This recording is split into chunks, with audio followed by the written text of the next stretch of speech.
열왕기하 10장 28절에서 31절까지의 말씀입니다.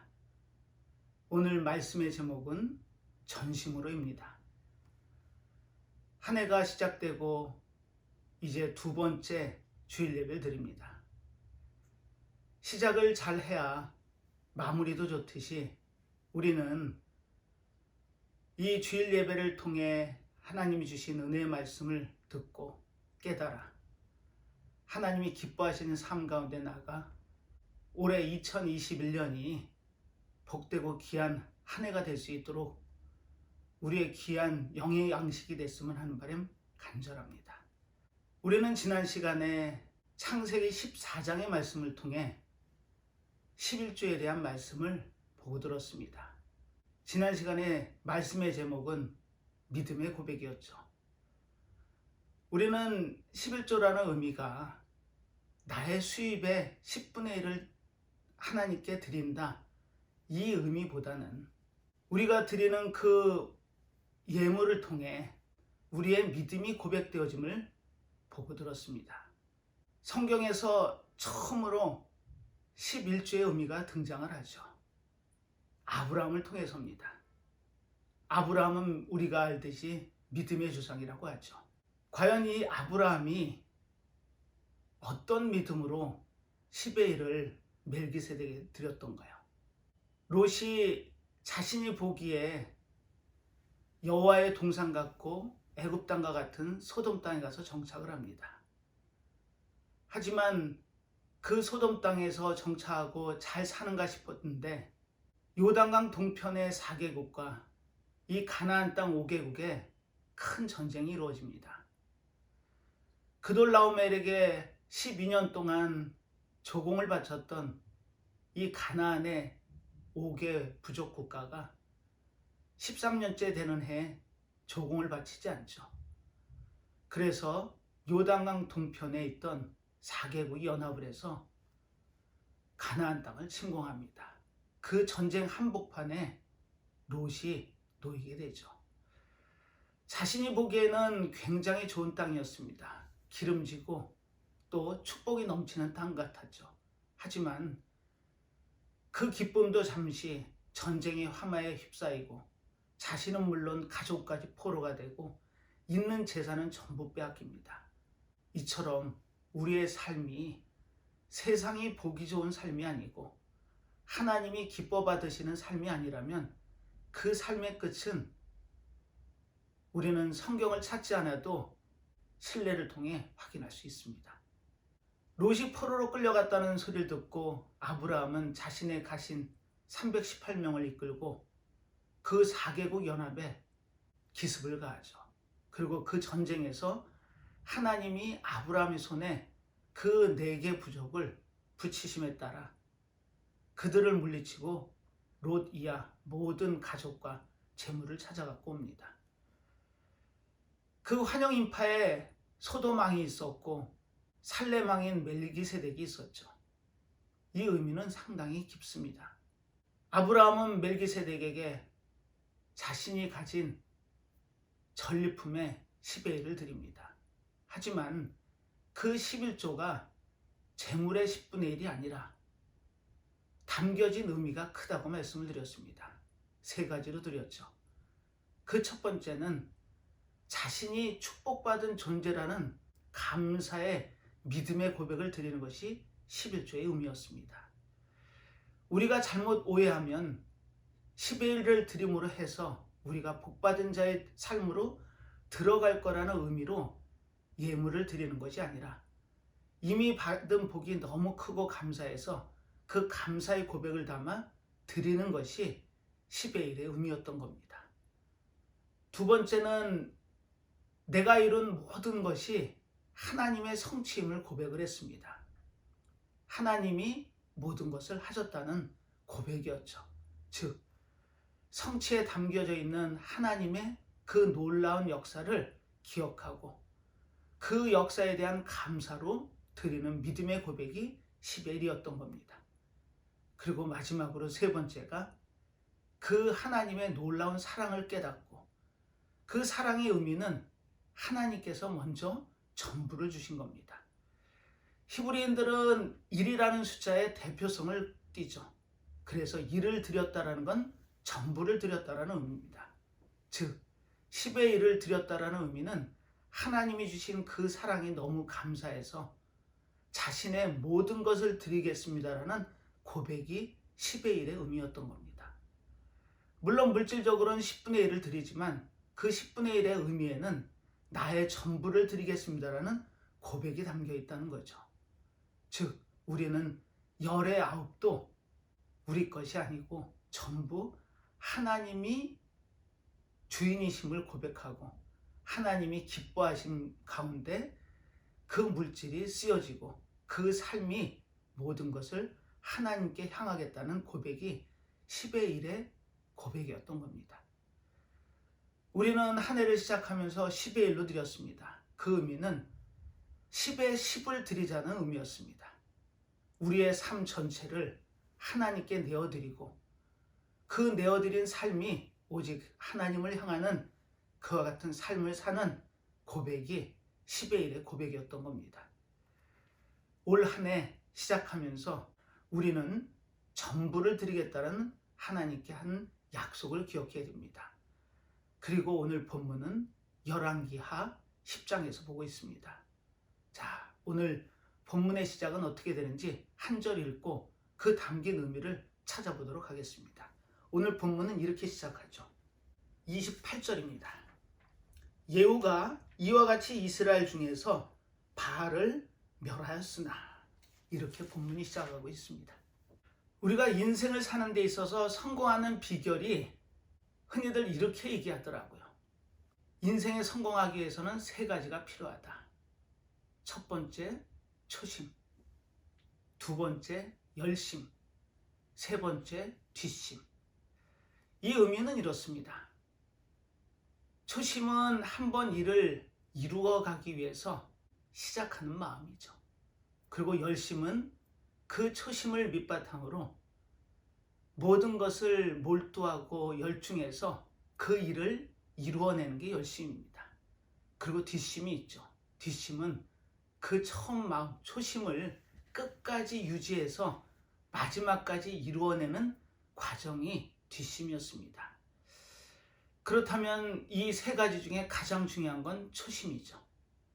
자, 우리는 올 한 해 신앙의 여정을 떠나면서 과연 어떤 초심을 가지고 시작하고 계시나요?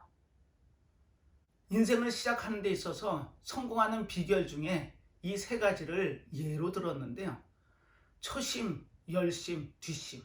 가만히 보면 한자에 마음심자가 들어가 있습니다. 마음이 중요하다는 거죠. 그 의미는 마음이 움직여야 몸도 따라준다는 겁니다. 그리고 한 혹자는 이렇게 얘기하더라고요. 마음 먹지 않은 일은 어떤 일도 이루어지거나 성취되지 않는다고. 한편 공감합니다.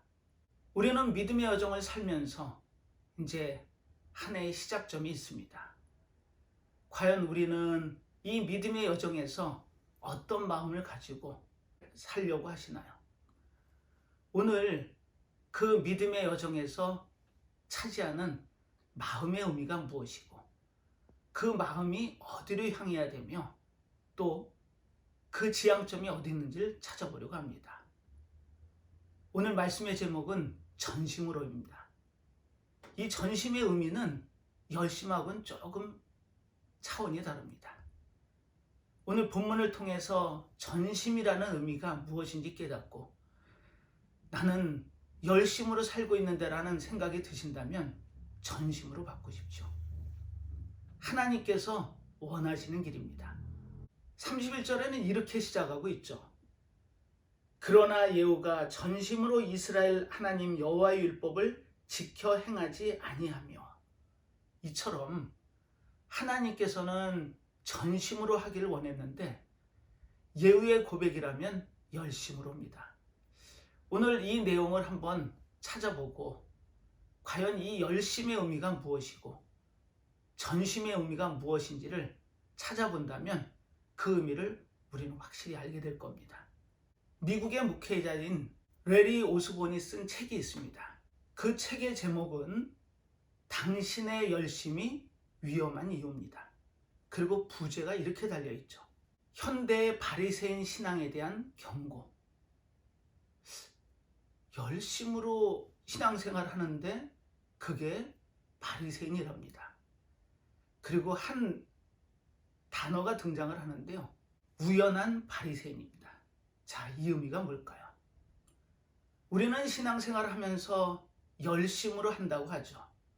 하지만 그 열심이 하나님을 높이고 하나님을 바로 섬긴다고 본인은 생각할지 모르지만 어쩌면 그 열심이 어긋난 열심이고 그릇된 열심도 있다는 겁니다.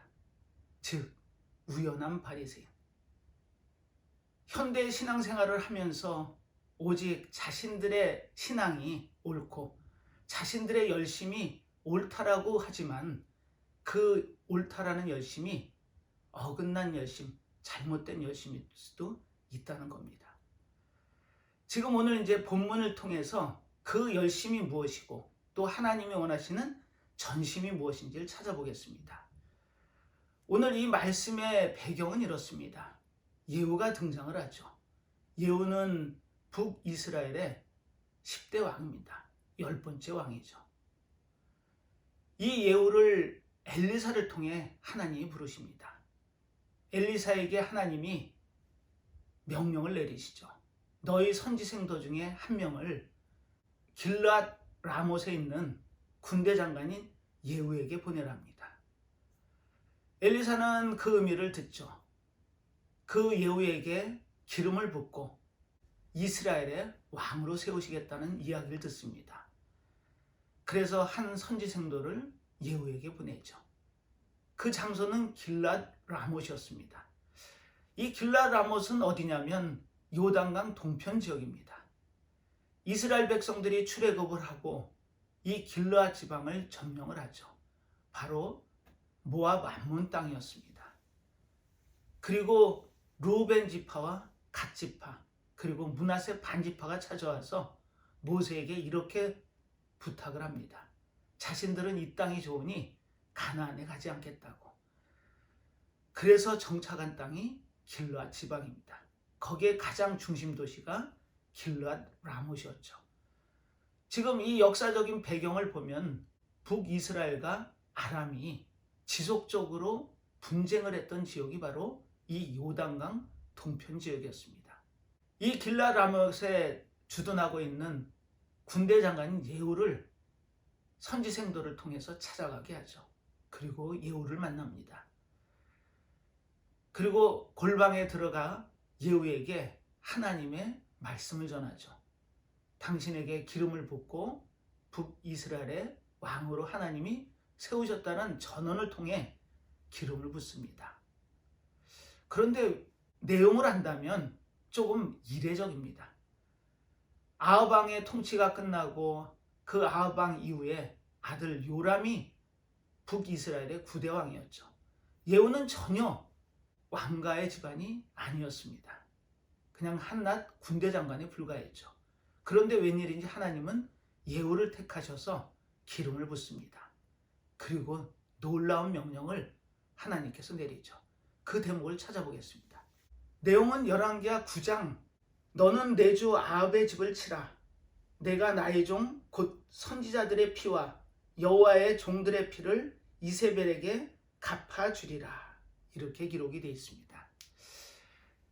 사실 엘리야가 아합에게 하나님의 가뭄에 대한 예언의 말씀을 전하고 피해 다니기 시작하죠. 그리고 심지어는 바알과 아세라 선지자들과 전쟁을 해서 그들을 몰살을 시킵니다.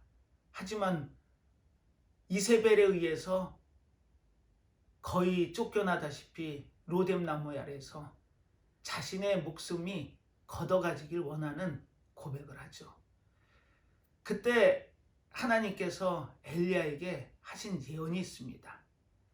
즉 아람 왕 하세엘을 세우고 또 예후를 왕으로 세울 거며 그들이 이루지 못한 것은 엘리사를 통해서 이루시겠다는 언약의 약속을 엘리야를 통해서 합니다. 그리고 이 아합 가문이 어떻게 멸문지화가 당해지는지 엘리야에게 하나님은 예언으로 보여주시죠. 그 예언이 이제 성취되고 있습니다. 예후에게 기름이 부어지고 이 예후는 하나님의 명령에 따라 아합 가문을 치죠. 먼저 그 아들인 구대왕 요람을 칩니다. 이 예후의 화살에 심장이 관통당한 요람은 그 자리에서 즉사를 하죠. 그리고 이 예후는 이세벨을 찾아갑니다. 그때 이세벨이 이렇게 예후에게 반문을 하죠. 어떻게 자신의 주부 역할을 했던 내가 우리 가문에게 이렇게 해를 끼칠 수 있냐고. 그때 예후는 그 주위에 있는 내관들에게 나의 편이면 그 이세벨을 들어서 창밖으로 던지라고 합니다. 예후 편에 붙은 그 내시들에 의해서 이세벨은 창밖으로 던져지죠. 그리고 그 피가 담벼락까지 튑니다.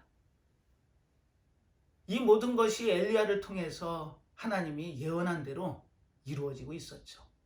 그리고 사마리아에 있는 아들 70명을 그 주위에 있는 귀족들을 통해서 이들을 전부 멸하게 하죠.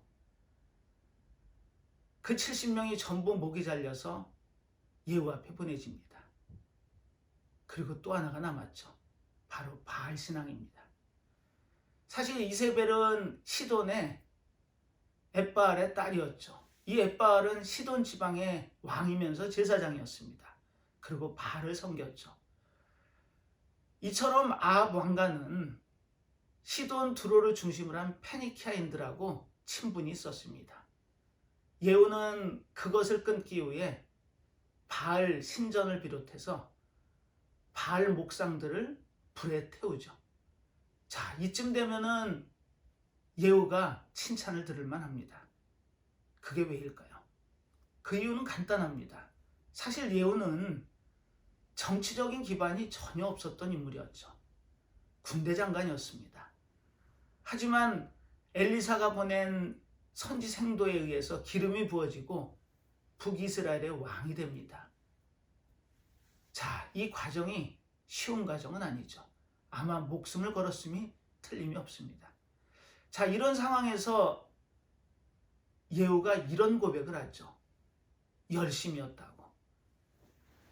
하나님께서 하신 그 명령대로 아합 가문을 멸족시키고 또 아합하고 관련 있는 모든 사람을 멸절시키죠.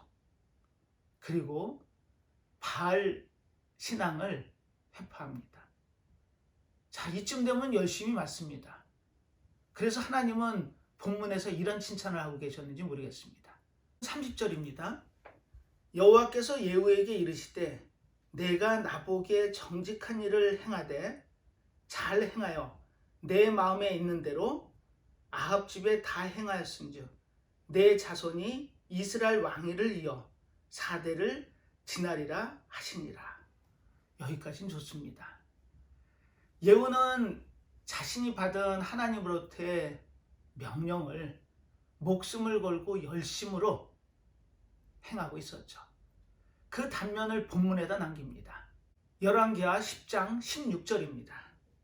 가로되 나와 함께 가서 여호와를 위한 나의 열심을 보라 하고 이에 자기 병거에 태우고, 이 대목이 나옵니다.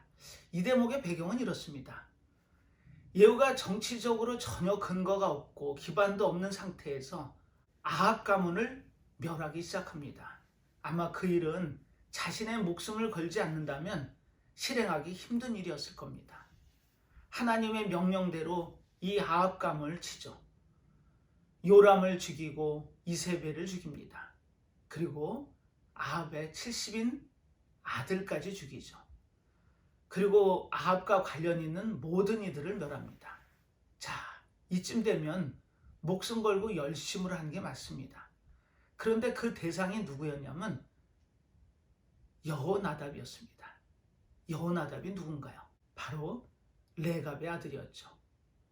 우리는 이 레갑 족속의 가장 존경받는 인물이 여호나답임을 압니다. 지금 예후는 정치적인 기반이 없는 상태에서 어쩌면 아합 가문의 입장에서 보면 반란이 맞습니다. 그 반란을 일으키고 동조할 수 있는 인물이 필요했겠죠. 그래서 택한 인물이 여호나답이었습니다. 여호나답은 그 당시에도 굉장히 칭송을 듣고 칭찬을 듣던 하나님의 사람이었습니다. 절대 나시린의 삶을 강권했던 인물이죠. 땅에 정착하고 살면 그 땅을 다스리는 신들, 특히 대표적으로 바알신이었죠. 바알신을 섬길 수 있는 이와 같은 상황에 놓일 수 있음을 알고 자신들의 자손들에게는 절대 땅을 기업으로 갖지 말고 또 한 곳에 정착해서 집을 짓지 말며 나시린의 삶을 살기를 강권했던 사람입니다. 그래서 예레미야서에 보면 하나님의 축복을 받죠. 그래서 그 대가 끊어지지 않는다라는 축복을 받은 집안이 바로 이 레갑 족속입니다. 물론 예수님이 이 땅에 성육신 하셨을 때도 가서 예수님께 경배를 드릴 수 있는 족속이 바로 이 레갑 족속의 후손들이었습니다. 이처럼 이 레갑 족속의 대표적인 인물인 여호나답을 찾아가서 그 여호나답과 손을 잡죠. 그 대목입니다. 그리고 그 여호나답에게 자신이 얼마나 열심으로 이 거사를 성취해 가는지, 얼마나 열심으로 행하는지를 보랍니다. 자, 여기까지라면은 하나님께서는 이 예후의 가문을 칭찬하시고 4대에 걸쳐 북이스라엘의 왕가로 세우십니다. 그런데 하나님의 뜻은 전심에 있었습니다. 열심과 전심이 어떻게 다르죠? 칼빈의 주석에 보면 이 예후의 대목을 이렇게 기록합니다. 예후는 강도요 살인자라고. 그 부분에 하나님의 정확한 말씀이 호세아서 1장 4절에 기록이 되어 있습니다. 여호와께서 호세아에게 이르시되 그 이름을 이스라엘이라 하라. 조금의 내가 이스라엘의 피를 예후의 집에 갚으며 이스라엘 족속의 나라를 폐할 것임이니라. 이렇게 기록이 되어 있습니다. 자, 이 대목은 우리는 흔히 나봇의 포도원이라고 하죠. 아합이 국정을 장악하고 전행을 휘두를 때 궁전 옆에 나봇의 포도원이 있었습니다. 그 포도원이 마음에 들었죠. 그래서 이 나봇을 찾아가 포도원을 바꾸길 원합니다. 그것이 안 된다면 적당한 가격을 값으로 치러주겠답니다. 하지만 나봇은 이런 지하에 거절하죠. 하나님이 주신 가문의 기업을 팔 수는 없다. 그래서 거절하게 됩니다. 이 이야기를 듣고 실망한 아합이 힘들어하자 이세벨이 꾀를 내죠. 그리고 그 나봇이 기거하는 지방에 유지들에게 편지를 보냅니다. 그 내용은 이렇습니다. 나봇을 한 제사를 드리는 데 있어서 중심인물로 세우고 불량배 둘을 고변을 통해 이 나봇을 돌로 쳐서 죽이라 합니다. 물론 결과는 그렇게 되죠.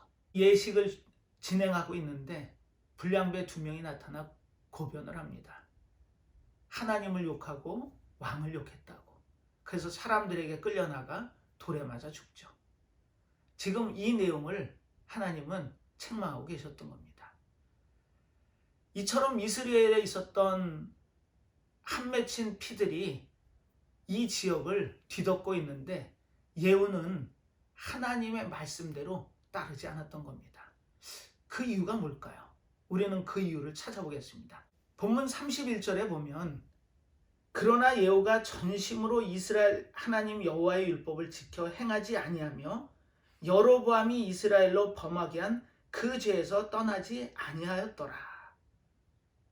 여기에 오늘 말씀의 답이 있습니다. 하나님은 전심으로 순전한 예배를 받기를 원하셨습니다. 그리고 예후를 왕으로 세우시죠. 하지만 웬일인지 예후는 거기까지였습니다. 아합 가문을 멸하고 바알을 회파한 건 맞습니다. 그 부분은 하나님도 칭찬하셨죠. 하지만 자신의 정치적으로 유리한 부분까지는 진행을 했지만 지금 이 대목 여로보암의 죄가 뭔가요? 이 여로보암의 죄는 간단합니다. 아이야를 통해서 10지파의 왕으로 세워질 거란 예언을 듣죠. 그 예언대로 여로보암은 10지파의 왕이 됩니다. 그리고 2지파가 남죠. 그 2지파가 어딘가요?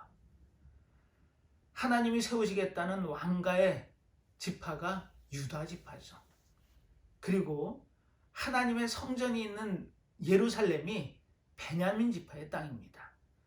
그렇다고 하나님의 성전이 다른 지역으로 갈 수는 없습니다. 그래서 하나님은 베냐민을 통해서 유다를 지지하게 하죠. 그래서 2지파인 유다 지파와 베냐민 지파가 남유다를 이루고 나머지 10지파가 북이스라엘을 이루게 되는 겁니다. 나라가 둘로 쪼개진 거죠. 사실 그 역사적인 배경은 이렇습니다. 다윗이든 솔로몬이든 전부 유다 지파에서 일어난 왕이었죠. 그러다 보니까 힘이 유다 지파 남쪽에 쏠릴 수밖에 없었습니다. 다윗은 그것을 알고 이 유다의 중심지인 헤브론에서 베냐민 지파의 땅인 예루살렘으로 도읍까지 옮겼습니다. 포용 정책이었죠. 하지만 상대적으로 10지파는 홀대를 받았다는 느낌이 아마 강했을 겁니다. 그런 상황에서 솔로몬 성전이 세워지고 고역에 힘들어하고 세금 문제에 힘들어할 때 여로보암을 통해서 하나의 힘을, 하나의 국가를 이루게 됐던 겁니다. 이런 상황에서 여로보암은 고민이 생기죠. 하나님께서는 출애굽한 이스라엘 백성들에게 유월절, 맥추절, 수장절 1년에 3번의 절기는 무조건 예루살렘에 올라와서 하나님께 직접 얼굴을 보이라고 명을 하셨죠. 자, 이런 상황에서 북이스라엘 10지파는 문제가 생깁니다. 1년에 3번씩 짐을 싸서 남유다가 있는 예루살렘에 가서 제사를 드릴 수밖에 없는 상황이었던 겁니다. 그래서 여로보암이 하나의 꾀를 내죠. 바로 북이스라엘의 북쪽에 있는 단, 또 남쪽에 있는 베델, 굉장히 의미가 있는 땅이죠. 그곳에 금송아지를 세웁니다.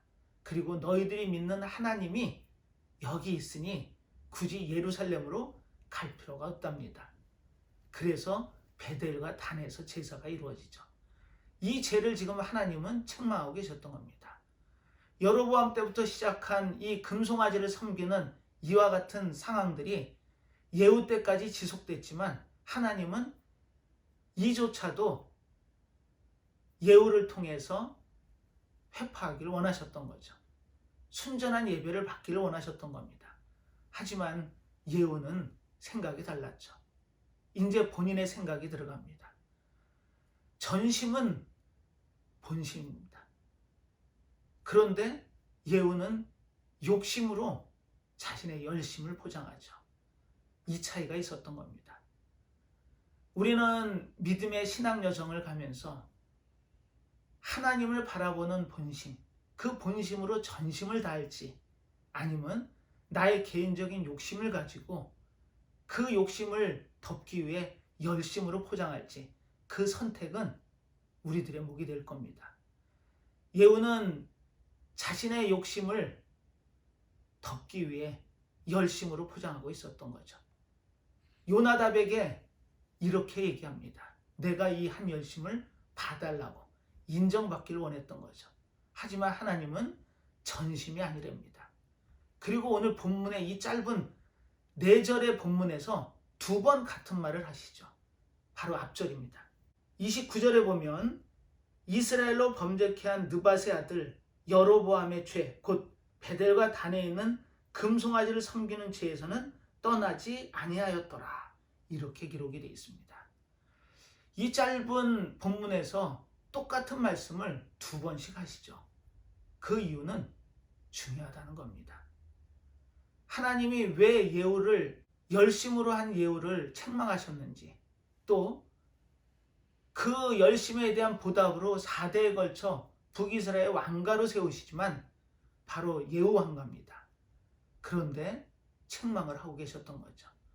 우리는 여기서 오늘의 답을 찾아내야 됩니다. 우리는 신앙의 여정을 시작하면서 첫 주에 나의 모든 것을 드리겠다는 고백을 11조로 담아서 드렸습니다.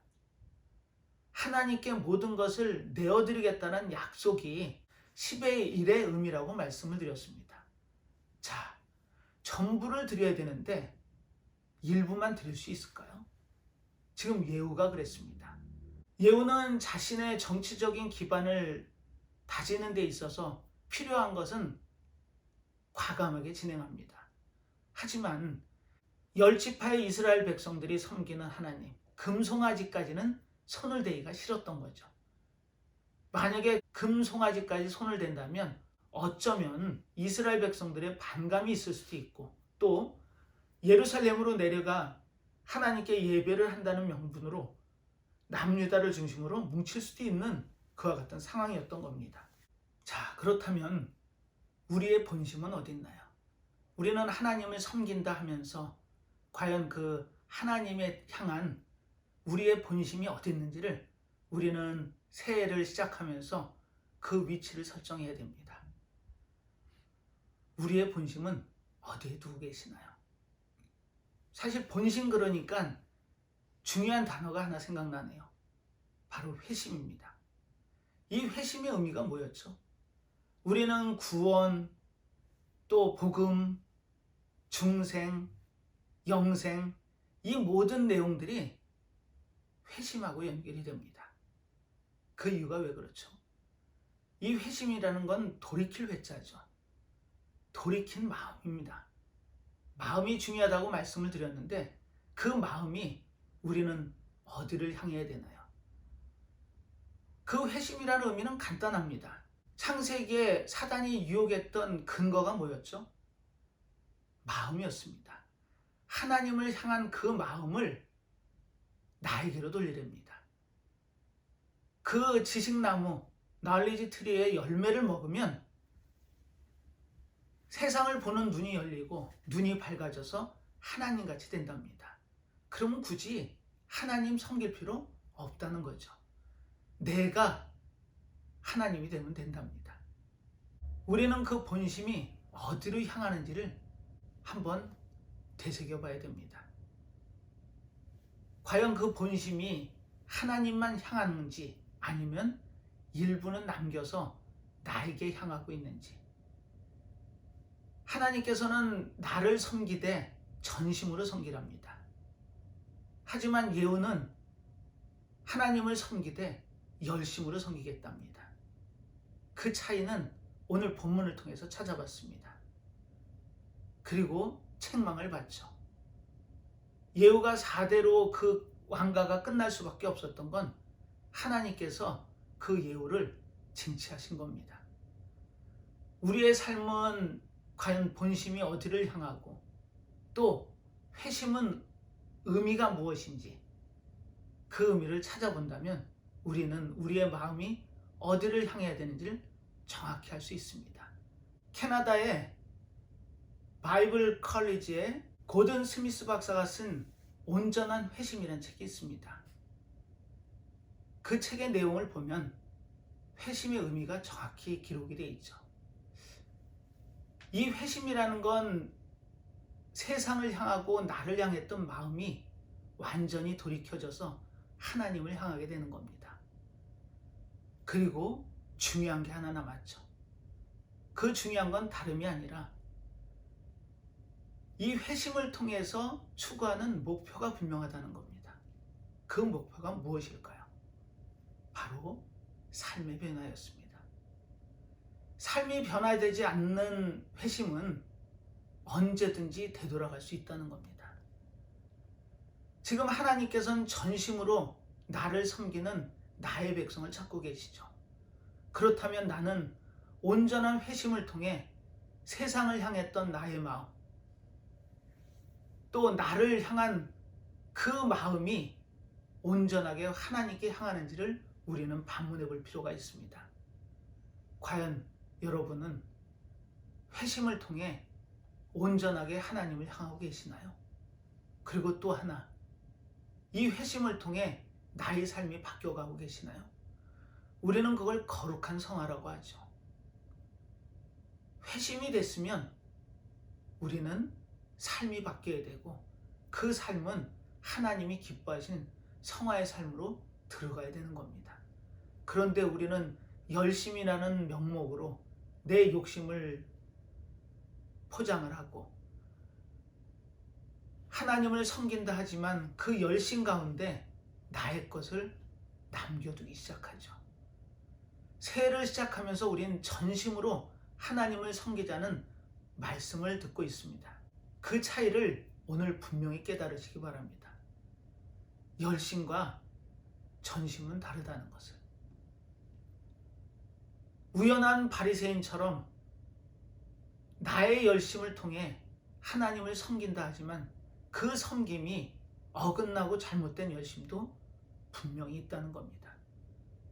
예후처럼 하나님 말씀을 따라 명령에 따라 아합 가문과 바알을 회파했지만 이 금송아지를 남기는 우를 범하죠. 그 책망을 지금 본문에서 2번에 걸쳐서 하신 겁니다. 여로보암의 죄에서 떠나지 못했다는 그 의미는 나의 생각이, 나의 의지가 투영됐다는 겁니다. 우리가 믿음의 삶에서 나의 의지가 아니라 하나님의 뜻을 찾아 하나님이 원하신 삶을 살아나가는 삶이 믿음의 삶임을 기억하시기 바랍니다. 그렇다면 우리는 여기서 이런 질문을 던질 수 있습니다. 그 본심, 마음이 하나님으로 향하는지 아니면 세상과 나로 향하는지를 어떻게 구분할 수 있습니까? 그 구분은 간단합니다. 내가 절대적 순종에 있는지 아니면 선택적 순종에 있는지를 판단해 보면 틀림이 없습니다. 사무엘상에 보면은 사울이 하나님으로부터 아말렉을 진멸하는 명을 받죠. 그 명은 간단합니다. 출애굽한 이스라엘 백성들의 앞길을 막았던 아말렉을 진멸하길 하나님이 사울에게 명하셨던 겁니다. 남녀노소를 불문하고 아이나 갓난아이까지 전부 멸하랍니다. 그리고 소, 양, 약대를 물러나고 전부 죽이랍니다. 자, 그때 사울은 어떤 모습을 보이나요? 그것이 아까웠답니다. 본문에서 한번 확인해 보겠습니다. 사무엘상 15장 3절입니다. 지금 가서 아말렉을 쳐서 그들의 모든 소유를 남기지 말고 진멸하되 남녀와 소아와 젖먹이는 아이와 우양과 약대와 나귀를 죽이라 하셨나이다. 사무엘을 통해서 하나님의 명령이 떨어집니다. 이 명령을 받은 사울은 어떤 모습을 보였나요? 9절입니다. 사울과 백성이 아각과 그 양과 소의 가장 좋은 것 또는 기름진 것과 어린 양과 모든 좋은 것을 남기고 진멸키를 즐겨 아니하고 가치 없고 낮은 것은 진멸하니라. 좋은 것을 남기고 진멸키를 즐겨하지 않았답니다. 이게 자신의 마음이고 욕심입니다. 흔히 얘기하는 선택적 순종이죠. 하나님의 말씀을 따라 순종하면서 산다 하지만 자신한테 유리한 게 있다면 가차없이 불순종할 수 있는 게 우리의 모습일 수 있습니다. 사울은 지금 그것이 좋아 보여서 그 명령에 불순종하고 있었던 거죠. 선택적 순종은 좋은 의미에서의 순종이고 달리 얘기한다면 선택적 불순종이었던 겁니다. 13절입니다. 사무엘이 사울에게 이른즉 사울이 그에게 이르되 원컨대 당신은 여호와께 복을 받으소서 내가 여호와의 명령을 행하였나이다. 14절 사무엘이 가로되 그러면 내게 들려오는 이 양의 소리와 내게 들리는 소의 소리는 어쩌미니까? 이렇게 물어보고 있습니다. 이때 사울의 대답은 이렇죠. 사울이 가로되 그것은 무리가 아말렉 사람에게서 끌어온 것인데 백성이 당신의 하나님 여호와께 제사하려 하여 양과 소의 가장 좋은 것을 남기며 그 외의 것은 우리가 진멸하나이다.